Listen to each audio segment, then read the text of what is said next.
Na situação apresentada no momento anterior, vocês viram que houve o atendimento de um apenado junto ao advogado, e esse advogado informou que o apenado João tem direito à progressão de regime, tá?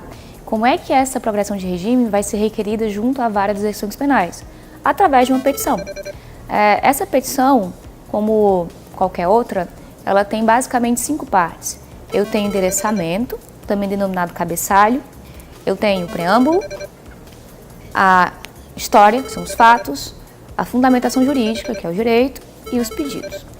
No primeiro momento, nós temos que lembrar que em sede de execuções penais, qualquer benefício, seja livramento, progressão, remissão de pena, a própria interposição do agravo no primeiro momento, configura-se de pedido ao juízo das execuções da vara criminal. Então, o cabeçalho, por exemplo, pode começar no seguinte texto: Excelentíssimo senhor doutor juiz de direito da vara de execuções penais da comarca de... O preâmbulo é a parte da peça em que encontramos o nome do requerente com a sua qualificação, a informação de que, nesse caso específico, é feita a peça por um advogado, indicação da procuração anexa, o nome da petição e o fundamento desta, tá? No caso simulado, poderíamos fazer dessa maneira. João, já qualificado nos autos em epígrafe, vem através de seu advogado infraassinado, entre parênteses, procuração anexa, pedir progressão de regime com fundamento no artigo 112 da Lei de Execuções Penais pelos fatos e direito a seguir expostos. Este é o preâmbulo.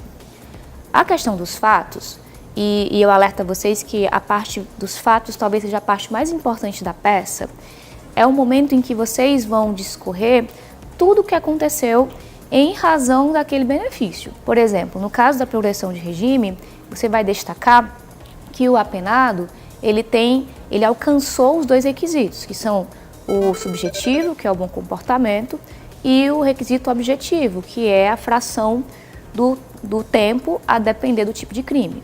Ademais, é importante também informar se o sujeito ele trabalhou, estudou, né, se ele tem alguma questão de remissão de pena. Também tem que se informar qual tipo de crime que ele cometeu, qual o tamanho da pena e também quando foi que essa pena foi iniciada. Nos fatos, basicamente a história prisional desse sujeito.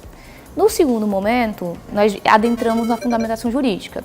Tudo que vocês trouxeram lá nos fatos, vocês vão destacar, trazendo, se for o caso, a jurisprudência, a doutrina e a legislação. Por exemplo, no caso do João, vocês vão ter que informar o artigo 112 da Lei de Execuções Penais, que diz que a progressão de regime, no caso, se dá, além do bom comportamento, com o cumprimento de 1/6 da pena, já que o crime do João cometido por ele é um crime comum, e que esse sujeito já atingiu o benefício. Se houver alguma questão mais complexa, vocês podem trabalhar com a questão da jurisprudência e até a própria doutrina.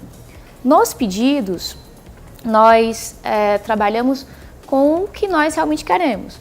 Se vocês perceberem, basicamente o nome da sua peça é o nome, é o seu pedido.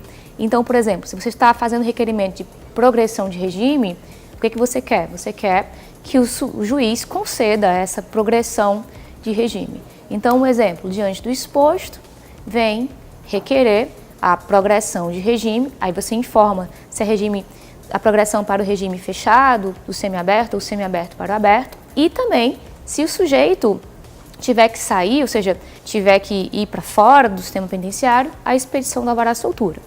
Não esqueçam que esses incidentes processuais é necessário que nós peçamos a intimação do Ministério Público para ele ser ouvido.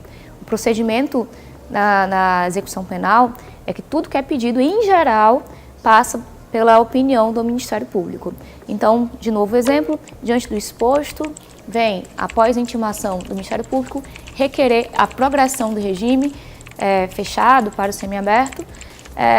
Nestes termos, pede espera deferimento, você data e assina a peça. Basicamente é isso. São peças bastante pequenas, mas que a gente tem que tomar cuidado para que nós possamos demonstrar nela todos os conteúdos, todos os requisitos necessários para que seja alcançado o benefício dessa pessoa.